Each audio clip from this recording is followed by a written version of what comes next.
Shivani Sharma and आज की class में हम क्लास 12 बायो का chapter 1 the reproduction in organism start कर रहे हैं। तो चलिए स्टार्ट करते हैं। Okay, so what is reproduction?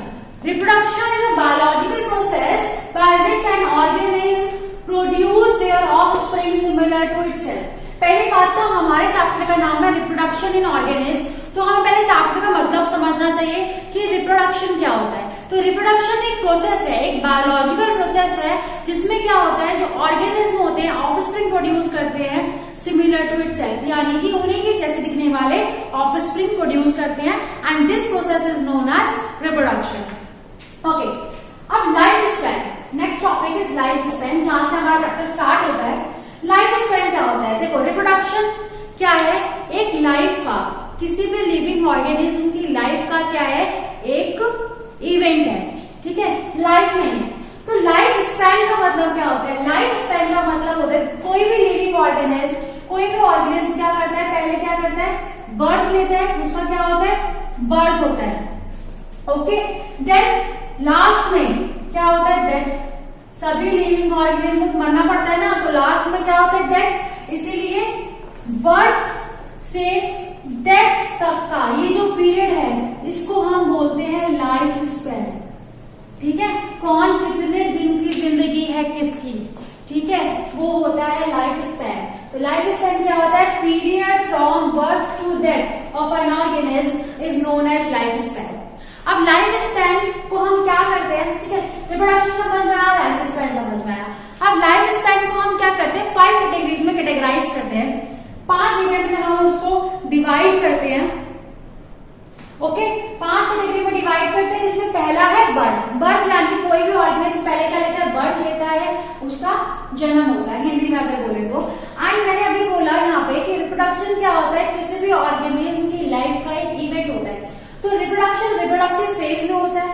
तो रिप्रोडक्टिव फेज 3rd कैटेगरी में आता है लाइफ स्पैन की, रिप्रोडक्टिव फेज। और इस फेज में क्या होता है, रिप्रोडक्शन, क्योंकि रिप्रोडक्शन कोई भी ऑर्गेनिज्म तभी कर सकता है जब फुल मेच्योर हो, at the time of maturity, जब मेच्योर हो जाता है तभी रिप्रोड्यूस करने के लिए कैपेबल होते हैं। ओके, तो रिप्रोडक्टिव फेज, बर्थ और रिप्रोडक्टिव फेज का ये जो बीच का जो पीरियड होता है इसको हम बोलते हैं juvenile phase. What is it called? Juvenile phase. और इस जुवेनाइल फेज को हम नॉन रिप्रोडक्टिव फेज भी बोलते हैं, नॉन रिप्रोडक्टिव फेज। ओके, तो पहले बर्थ हो गया, देन जुवेनाइल फेज, यानी कि इस फेज में क्या होती है, ग्रोथ हो रही होती है। ह्यूमन बीइंग का एक एग्जांपल ले लेती हूँ, जैसे हम लोग क्या होता है, पहले बर्थ होता है और जब हमारी एज आ जाती है puberty, at the time of puberty हमारा रिप्रोडक्शन, यानी कि हम कैपेबल हो जाते हैं रिप्रोड्यूस करने के। तो ये जो बीच का टाइम होता है, ये जो एज होती है हमारे बीच की, इस फेज को हम क्या बोलते हैं, जुवेनाइल फेज बोलते हैं। अब जन्म ले लिया, ठीक है, ग्रोथ हो गई, बचपन जिसको कहते हैं, देन मेच्योरिटी आ गई, उसके बाद क्या होगा, बुढ़ापा। क्या आएगा, बुढ़ापा आएगा ना, that is ageing. What is it called, ageing. तो 4th कैटेगरी जो लाइफ स्पैन की होती है वो एजिंग होती है, मतलब बुढ़ापा, जिसको प्लांट्स में हम क्या बोलते हैं, सेनिसेंस बोलते हैं। क्या बोलते हैं, सेनिसेंस। ये प्लांट्स में बोला जाता है। और लास्ट में सारे ऑर्गेनिज्म का क्या होगा, डेथ होगी। तो ये क्या होता है, लास्ट इवेंट होता है किसी भी ऑर्गेनिज्म की लाइफ का, क्या, लास्ट इवेंट। समझ में आया? पहला birth, then juvenile phase, that is non reproductive phase, then reproductive phase, उसके बाद एजिंग और senescence in plants, and last death. Okay, अब ये सब हमने पढ़ लिया। अगर मैं शॉर्टेस्ट लाइफ स्पैन और लॉन्गेस्ट लाइफ स्पैन की बात करूं, शॉर्टेस्ट लाइफ स्पैन और लॉन्गेस्ट लाइफ स्पैन, तो शॉर्टेस्ट लाइफ स्पैन होता है, शॉर्टेस्ट लाइफ स्पैन होता है मे फ्लाई का। शॉर्टेस्ट लाइफ स्पैन मे फ्लाई का होता है, कितना होता है, 24 आवर, यानी कि 1 दिन। इसीलिए इसको 1 डे फ्लाई भी बोला जाता है। क्या बोला जाता है, 1 डे फ्लाई भी बोला जाता है। और ये वाला जो एग्जाम्पल है मे फ्लाई का, ये बहुत इंपॉर्टेंट है नीट के लिए, तो प्लीज इसको याद रखिएगा। ओके, तो शॉर्टेस्ट लाइफ स्पैन क्या होता है, मे फ्लाई का होता है 24 आवर, जिसको हम 1 डे फ्लाई भी बोलते हैं। अगर हम लॉन्गेस्ट लाइफ स्पैन की बात करें, लॉन्गेस्ट लाइफ स्पैन, तो ये अलग अलग होता है, ठीक है, ये अलग अलग होता है। अगर इसमें हम एनिमल्स की बात करें, एनिमल्स में लॉन्गेस्ट लाइफ स्पैन टॉर्टॉइस का होता है, कितना होता है 100 to 150 ईयर्स। बर्ड्स की बात करें तो बर्ड्स में किसका होता है 140 ईयर्स। और अगर हम बात करें ट्रीज की, तो ट्रीज में होता है, ट्रीज में होता है यूकैलिप्टस का थाउजेंड्स ऑफ ईयर्स, ठीक है, यूकैलिप्टस का होता है थाउजेंड्स ऑफ ईयर्स। ट्री में और भी ट्रीज होते हैं, और भी बहुत सारे ट्रीज होते हैं जिनका लॉन्गेस्ट लाइफ स्पैन होता है, बट मैंने यूकैलिप्टस लिया है क्योंकि आपको ये एग्जांपल याद रखना है, because it is the tallest tree. ये बहुत इंपॉर्टेंट एग्जांपल है नीट के रिगार्ड में भी, क्यों, क्योंकि ये क्या है टॉलेस्ट ट्री।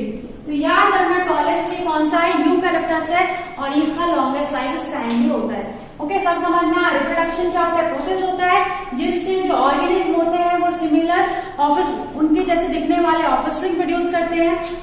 लाइफ स्पैन क्या होता है, बर्थ से डेथ तक का जो पीरियड होता है किसी भी ऑर्गेनिज्म का, दैट इज लाइफ स्पैन।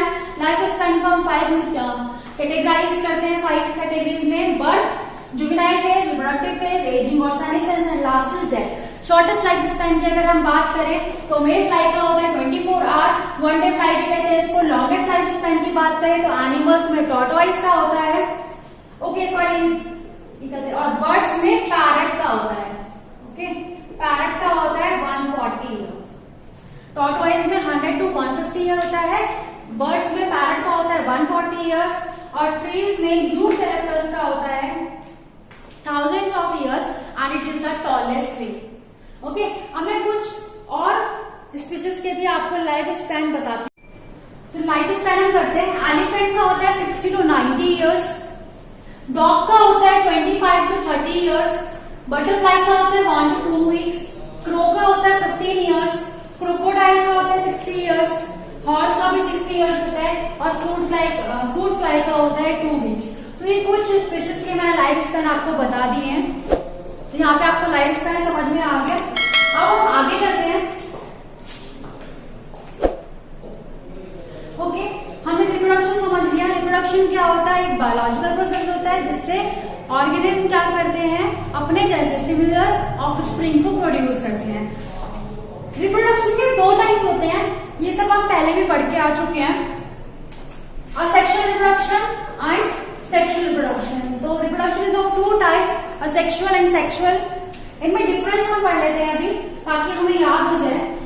हर चीज बायो में ज्यादातर डिफरेंस करके याद करोगे तो ज्यादा याद रहेगा, ठीक है।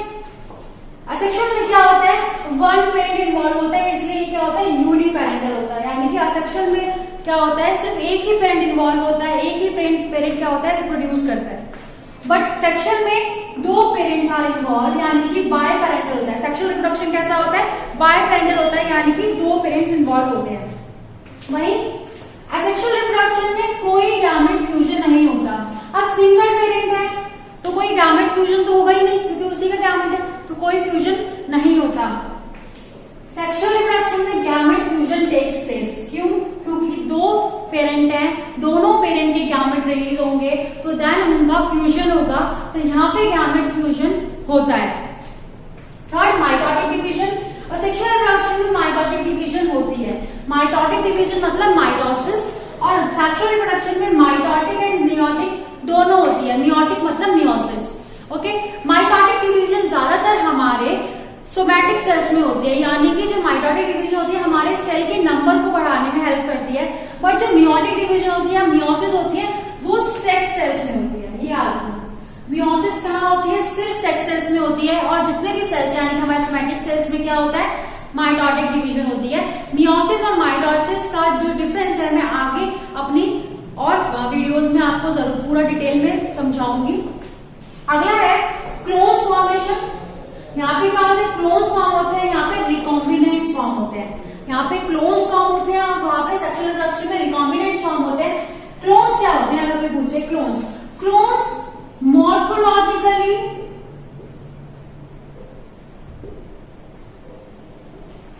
एंड जेनेटिकली सिमिलर होते हैं to their parents. Okay, clones are morphologically and genetically similar to their parents, यानी कि क्लोन्स क्या होते हैं, बिल्कुल एग्जैक्ट कॉपी होती है उनके पेरेंट की। इसीलिए सेक्सुअल रिप्रोडक्शन में जो ऑफस्प्रिंग प्रोड्यूस होता है बिल्कुल एग्जैक्ट कॉपी उनकी तरह ही दिखते हैं, बिल्कुल पेरेंट की तरह, इसीलिए उनको क्या बोल जाते हैं, क्लोन्स। मॉर्फोलॉजी का मतलब एक्सटर्नल फीचर, जेनेटिकली का मतलब होता है जीन्स। तो morphologically and genetically similar to their parents. वहीं यहाँ पे कहते हैं रिकॉम्बिनेंट फॉर्म होते हैं, यानी कि यहाँ पे वेरिएशंस आती है, क्योंकि दो पेरेंट इन्वॉल्व है तो वेरिएशन तो आएगी। ओके, ये हमने करना था टाइप्स ऑफ रिप्रोडक्शन, यहाँ पे कंप्लीट हो गया है। आगे हम इनको फर्दर डिटेल में करेंगे। ओके, तो अभी हमने पढ़ा सेक्सुअल रिप्रोडक्शन और सेक्सुअल रिप्रोडक्शन के कुछ पॉइंट्स पढ़े अभी हमने। अब हम सेक्सुअल रिप्रोडक्शन और आफ्टर दैट सेक्सुअल रिप्रोडक्शन को हम डिटेल में पढ़ेंगे। तो अगर कोई पूछे what is sexual reproduction, so sexual reproduction in which the type of reproduction in which one single parent produce offspring without any gamete fusion। यानी कि असेक्सुअल रिप्रोडक्शन का मतलब क्या होता है, असेक्सुअल रिप्रोडक्शन का मतलब होता है जिसमें single parent, only single parent involve होता है और कोई गैमेट फ्यूजन नहीं होता है। ओके, मैंने अभी आपको पॉइंट से बताया था कि यूनिपेरेंटल होता है सेक्सुअल रिप्रोडक्शन और सेक्सुअल क्या होता है, बाइपेरेंटल होता है। और सेक्सुअल रिप्रोडक्शन में कोई गैमेट फ्यूजन नहीं होता, बट सेक्सुअल रिप्रोडक्शन में गैमेट फ्यूजन होता है। तो उन्हीं पॉइंट्स को मिला के मैंने क्या करा है, डेफिनेशन बनाई है। तो बायो में डेफिनेशन बनाना बहुत इजी होता है, बस आपको की पॉइंट्स याद होने चाहिए। तो सेक्सुअल रिप्रोडक्शन समझ में आया, वो रिप्रोडक्शन जिसमें एक पेरेंट इन्वॉल्व होता है और वो ऑफस्प्रिंग प्रोड्यूस करता है, कोई गैमेट फ्यूजन नहीं होता है। अब हम करते हैं टाइप ऑफ रिप्रोडक्शन। अगर हम असेक्सुअल रिप्रोडक्शन के टाइप्स के बारे में बात करें तो पहला होता है इसका फिशन। फिशन, अब फिशन से दो वर्ड आपको याद आ रहे हैं, एक तो फिशन होता है, एक होता है फ्यूजन। फ्यूजन का मतलब होता है जुड़ना, बट फिशन का मतलब होता है टूटना। तो यहाँ पे जो असेक्सुअल रिप्रोडक्शन का टाइप है वो है फिशन। अब फिशन दो टाइप का होता है, एक होता है बाइनरी फिशन और एक होता है मल्टीपल फिशन। एक होता है बाइनरी फिशन और एक होता है multiple fission. Binary fission further और उसके टाइप्स होते हैं, जैसे irregular binary fission, transverse binary fission, longitudinal binary fission, oblique binary fission. Then उसके बाद दूसरा टाइप जो है सेक्सुअल रिप्रोडक्शन का बडी। अभी हम इनको डिटेल में करेंगे, इनके बारे में सब कुछ पढ़ेंगे। सेकेंड क्या होता है type of sexual reproduction, budding. Third is spore formation, fourth is fragmentation, fifth is plasmotomy and sixth is vegetative propagation. और एक टॉपिक हम पढ़ेंगे आर्टिफिशियल वेजिटेटिव प्रोपेगेशन, वो भी हम पढ़ेंगे। ओके, सो अब एक एक करके हम type of sexual reproduction discuss करते हैं। तो फिशन पहले हम डिस्कस कर रहे हैं, पहला टाइप ऑफ सेक्सुअल रिप्रोडक्शन क्या, फिशन। फिशन का मतलब मैंने अभी आपको बताया क्या होता है, टूटना। कोई भी चीज ब्रेक डाउन होती है दैट इज फिशन, और अगर कोई जुड़ रही है, ज्वाइन हो रही है, that it is fusion. But यहाँ पे क्या है फिशन, यानी यहाँ पे क्या हो रहे हैं, सेल्स डिवाइड हो रहे होंगे। तो फिशन दो टाइप का होता है, binary fission and multiple fission.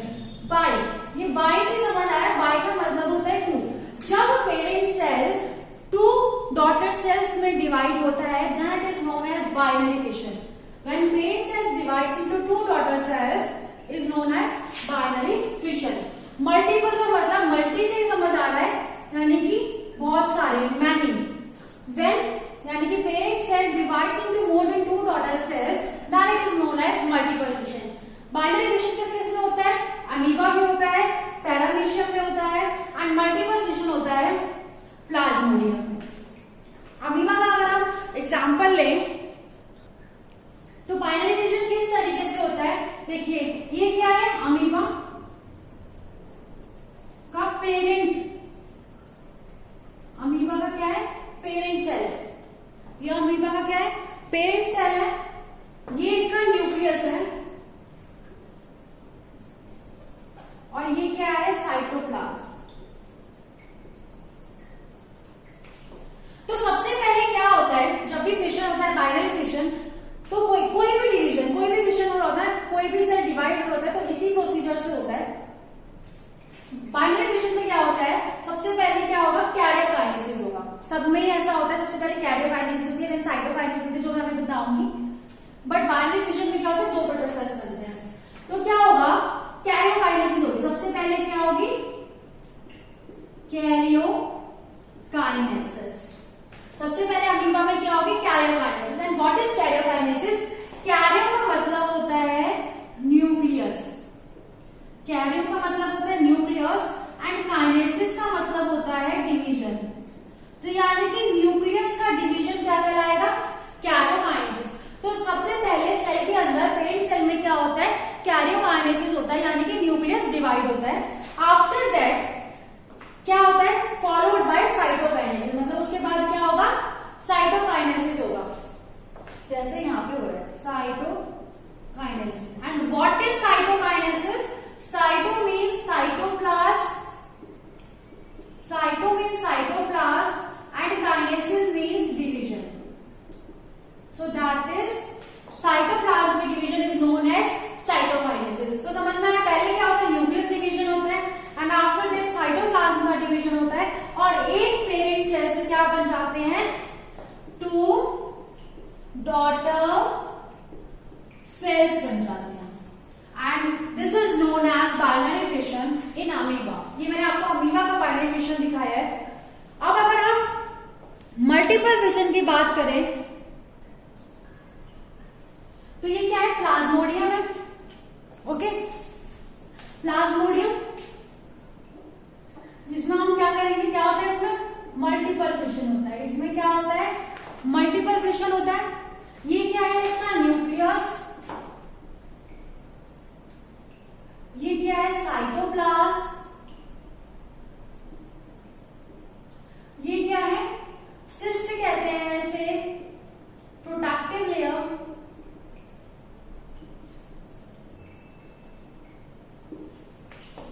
Okay. So Plasmodium में होता है मल्टीपल फिशन। ज्यादातर जो मल्टीपल फिशन होता है, जो मल्टीपल फिशन होता है वो होता है अनफेवरेबल कंडीशन में, इसीलिए जो प्लाज्मोडियम है उसके ऊपर एक प्रोटेक्टिव लेयर होती है जिसको हम बोलते हैं सिस, ताकि वो उसको अनफेवरेबल कंडीशन से उसको प्रोटेक्ट कर सके। ये न्यूक्लियस एंड देन साइटोप्लाज्म। अब ये होता है अनफेवरेबल कंडीशन में, इसीलिए जो न्यूक्लियस होता है वो दो में टूट के बहुत सारे न्यूक्लियस में डिवाइड हो जाता है, ओके। तो सबसे पहले यहाँ पे भी क्या होती है, यहाँ पे भी होती है कैरियोकाइनेसिस, यानी कि न्यूक्लियस का ही डिवीजन होता है, यहाँ पे भी कैरियोकाइनेसिस हुई, क्या हुआ, मैनी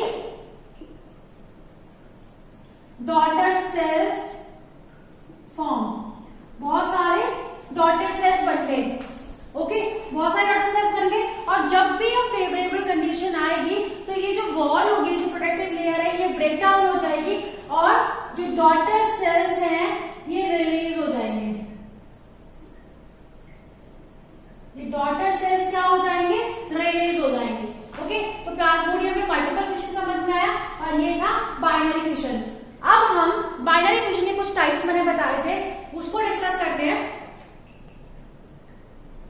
एक चीज और, यहाँ पे कैरियोकाइनेसिस के साथ साथ क्या हुई है, साइटोकाइनेसिस भी हुई है, बट पहले क्या हुई होगी, कैरियोकाइनेसिस, यानी कि karyokinesis is followed by cytokinesis. ये चीज याद रखना, दोनों के साथ हुए हैं, इसीलिए क्या हुआ है, ये पूरा सेल था, ये बहुत सारे डॉटर सेल्स में कन्वर्ट हो गया, एंड आफ्टर दैट जब भी फेवरेबल कंडीशन आई तो ये प्रोटेक्टिव लेयर क्या हुई, ब्रेक डाउन हो गई, और ये सारे जो डॉटर सेल्स थे ये रिलीज हो गए प्लाज्मोडियम के। अब हम करते हैं बाइनरी फिशन के टाइप्स। अब हम करते हैं टाइप्स ऑफ बाइनरी फिशन।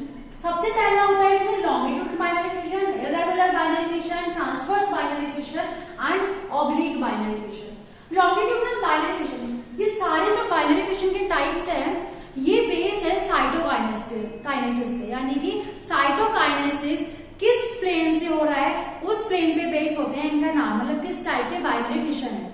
अलग अलग ऑर्गेनिज्म में साइटोकाइनेसिस अलग अलग प्लेन से होती है।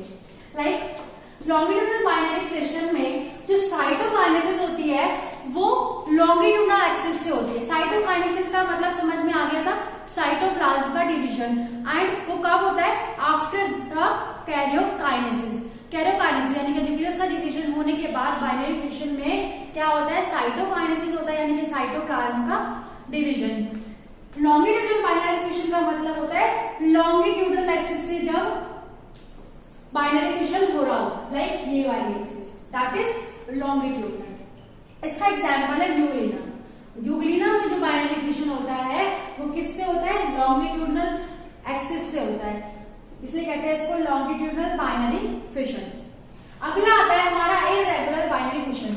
इररेगुलर नाम से पता चल रहा है कि कोई भी प्लेन से हो रहा होगा, एंड इररेगुलर शेप भी किसकी होती है? अमीबा की होती है, इसीलिए इररेगुलर बाइनरी फिशन किसमें होता है? अमीबा में होता है। और इसमें क्या होता है? साइटोकाइनेसिस किसी भी प्लेन से हो जाती है, कि एनी प्लेन, किसी भी प्लेन से हो जाती है, and this is known as irregular binary fission. अगला हमारा है transverse binary fission. Transverse binary fission का मतलब होता है वो जहां पे साइटोकाइनेसिस ट्रांसवर्स एक्सिस से हो रही हो, एंड ट्रांसवर्स एक्सिस ऐसे होते हैं, ये ट्रांसवर्स एक्सिस है। ओके, तो ट्रांसवर्स एक्सिस से जब साइटोकाइनेसिस होती है then it is known as transverse binary fission, और इसका एग्जांपल है पैरामीशियम। अगला आता है हमारा ऑब्लिक बाइनरी फिशन। ऑब्लिक का मतलब होता है स्लांट, ऑब्लिक का मतलब होता है स्लैंटिंग प्लेन। जो स्लैंटिंग प्लेन होता है उससे अगर साइटोकाइनेसिस हो रही है then it is known as oblique binary fission, और ये होता है सिराशियम में, सिराशियम में। ओके, ये थे टाइप्स ऑफ बाइनरी फिशन। एक बात और, जो भी ऑर्गेनिज्म बाइनरी फिशन से डिवाइड होते हैं उनको हम इमॉर्टल कहते हैं। What is they called? Immortal. अब इमॉर्टल क्यों कहते हैं? इमॉर्टल हम इनको इसलिए कहते हैं क्योंकि इनकी डेथ नहीं होती। हम लोग क्या होते हैं? मॉर्टल होते हैं। क्यों? क्योंकि हमारी डेथ होती है बट इनकी डेथ नहीं होती। समझाती हूँ कैसे। देखो, अमीबा का एग्जाम्पल लेते हैं, अमीबा का एग्जाम्पल लेते हैं। ये अमीबा था, ओके, इसमें न्यूक्लियस का डिवीजन हुआ, कैरियोकाइनेसिस हुई, यानी कि आफ्टर दैट क्या हुआ? साइटोकाइनेसिस हो गई, एंड 2 डॉटर सेल्स बन गए। ऐसे आगे क्या होगा? अब ये जो डॉटर सेल्स बने 2, ये भी फर्दर 2 डॉटर सेल्स बना देंगे, ये भी फर्दर क्या करेंगे? 2 डॉटर सेल्स बना देंगे। तो क्या होता है? ये मर नहीं रहे हैं, इनकी डेथ नहीं हो रही है, इनसे न्यू ऑर्गेनिज्म फॉर्म हो रहा है। इसीलिए बाइनरी फिशन से जो भी लिविंग ऑर्गेनिज्म डिवाइड करता है उसको हम इमॉर्टल बोलते हैं, बिकॉज उनकी कोई डेथ नहीं होती है ना। एंड ह्यूमन बीइंग्स क्या होते हैं? मॉर्टल होते हैं। ओके, अब हम अगला टॉपिक डिस्कस करते हैं अपना, बडिंग। बडिंग क्या होता है? Budding is a type of sexual reproduction in which a new organism develops from an outgrowth or bud due to cell division at one particular site। क्या होता है? बडिंग में एक आउटग्रोथ प्रोड्यूस होती है किसी भी ऑर्गेनिज्म में, जिसको हम बोलते हैं बड, और वो बड डेवलप होकर क्या फॉर्म करती है? एक न्यू ऑर्गेनिज्म फॉर्म करती है। अभी हम आगे एग्जांपल की डायग्राम सीखेंगे तब अच्छे से समझ में आएगा।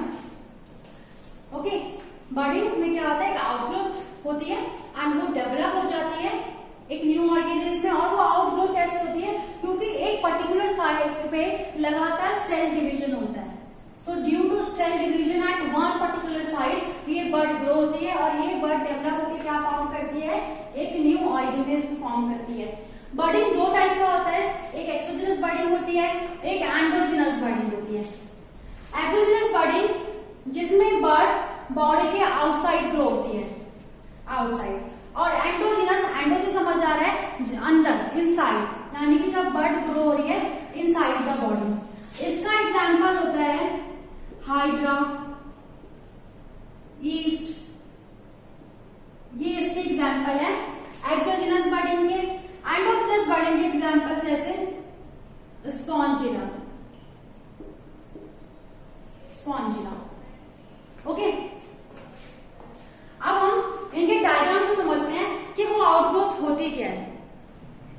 सो बर्डिंग के एग्जाम्पल हमने दो पढ़े हैं, एक टाइप दो पढ़े, एक तो होता है एक्सोजीनस बर्डिंग, एक होता है एंडोजीनस बर्डिंग। ओके, एक होता है एक्सोजीनस, एक एंडोजीनस। एक्सोजीनस बर्डिंग में क्या होता है, जो बर्ड होती है वो अंदर, अभी मैंने बताया, और सॉरी बाहर, एक्सो मतलब बाहर और एंडो में इनसाइड। तो एक्सो का दो एग्जांपल्स होते हैं, एक तो होता है हाइड्रा एंड ईस्ट। ये मैंने आपको ईस्ट का एग्जांपल दिखाया हुआ है, ये ईस्ट है, okay, and this is nucleus and this is vacuole. अब क्या हो रहा है, ये बर्ड फॉर्म हो रही है, डेवलपिंग बर्ड फॉर्म है, ये डेवलपिंग बर्ड है, यानी कि बर्ड डेवलप हो रही है। यहाँ पे सेल का डिवीजन हो रहा है एक पर्टिकुलर जगह पे, और ये क्या हो रही है, बर्ड डेवलप हो रही है, और साथ साथ क्या हो रहा है, न्यूक्लियस का भी डिवीजन हो रहा है, यानी कि कैरियोकाइनेसिस हो रही है। ओके, क्या हो रही है, कैरियोकाइनेसिस। उसके बाद यहाँ पे क्या है, कैरियोकाइनेसिस हो चुकी है, ओके, एंड बर्ड फॉर्म हो चुकी है। लास्ट में यहाँ पे क्या हो रहा है, साइटोकाइनेसिस। क्या हो रहा है, साइटोकाइनेसिस हो रहा है, यानी कि बर्ड अलग ग्रोथ हो गई, साइटोकाइनेसिस, साइटोप्लाज्म अलग हो गया है। इस तरीके से क्या होता है, बर्ड का फॉर्मेशन होता है, और ये बर्ड एक न्यू ऑर्गेनिज्म डेवलप करती है। ये इसका मदर सेल है जिससे ये डेवलप हुआ है। ओके, तो बर्ड ये होता है एक्सोजीनस बर्डिंग। इसी तरीके से हाइड्रा में भी होता है, लाइक ये हाइड्रा है, तो ये हाइड्रा है, इसमें एक बर्ड ग्रोथ हो जाएगी इस तरीके से, एक नई, ये बस एग्जाम्पल कर, ये बर्ड ग्रोथ, फिर यही बर्ड पूरा डेवलप होगी, मदर्स पूरा एक बर्ड फॉर्म करेगी, मेच्योर होगी, एंड देन डिटैच होकर एक न्यू ऑर्गेनिज्म फॉर्म करेगी। तो ये है हाइड्रा का एग्जाम्पल। अब आता है, समझ में आया, एक्सोजीनस बर्डिंग ये होता है। अब आता है एंडोजीनस बर्डिंग। एंडोजीनस बर्डिंग का एग्जाम्पल हमने पढ़ा है स्पॉन्जिला। एंडोजीनस बर्डिंग भी अनफेवरेबल कंडीशन में ही होती है, जब जो सेल्स हैं वो प्रोटेक्ट हो रखे होते हैं बाहर से, ठीक है, लेयर्स उनको प्रोटेक्ट करती हैं। तो इसमें क्या होता है, ये सेल्स होते हैं जिनको हम बोलते हैं आर्क्योसाइट्स, में बहुत सारे सेल्स हैं, वाटर सब्सट्रेटम के साथ इस तरीके से अटैच होता है। ये स्पाइक्यूल्स है, ये सेल बहुत सारे क्या हो गए, यहाँ पे डिवाइड हो गए, बहुत सारे सेल्स क्या हो गए, डिवाइड हो गए, यानी कि क्या बर्ड फॉर्म करते हैं इन्होंने, ये सारे क्या फॉर्म करते हैं, बर्ड फॉर्म करते हैं। और जब भी फेवरेबल कंडीशन आएगी तो ये क्या कर देंगे, एक न्यू ऑर्गेनिज्म फॉर्म कर देंगे, रिलीज हो जाएंगे। ये जिलेटिनस मटेरियल है इसके अंदर जो इसको प्रोटेक्ट करता है। स्पाइक्यूल्स है, ये भी प्रोटेक्शन में हेल्प करते हैं, और सेल्स है। ओके, इस तरीके से ये अरेंज होते हैं, और जब भी फेवरेबल कंडीशन आती है तो ये रिलीज होते हैं, और ये वाटर सब्सट्रेटम के साथ अटैच होता है स्पॉन्जिला। एक बात और बहुत इंपॉर्टेंट है स्पॉन्जिला के लिए, for need also, Spongilla is a fresh water sponge. Fresh water sponge, ज्यादातर स्पॉन्जेस जो होते हैं वो मरीन वाटर में ही पाई जाती है, तो इसलिए ये एग्जाम्पल आपको याद रखना है, Spongilla is the fresh water sponge. यहाँ हमने अपना बर्डिंग कंप्लीट कर लिया।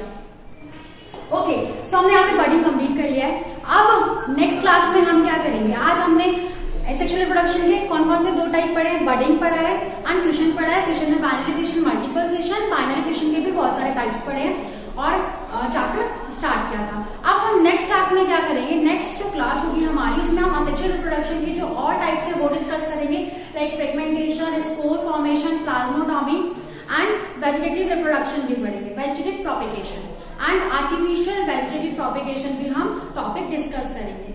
Okay, thank you so much.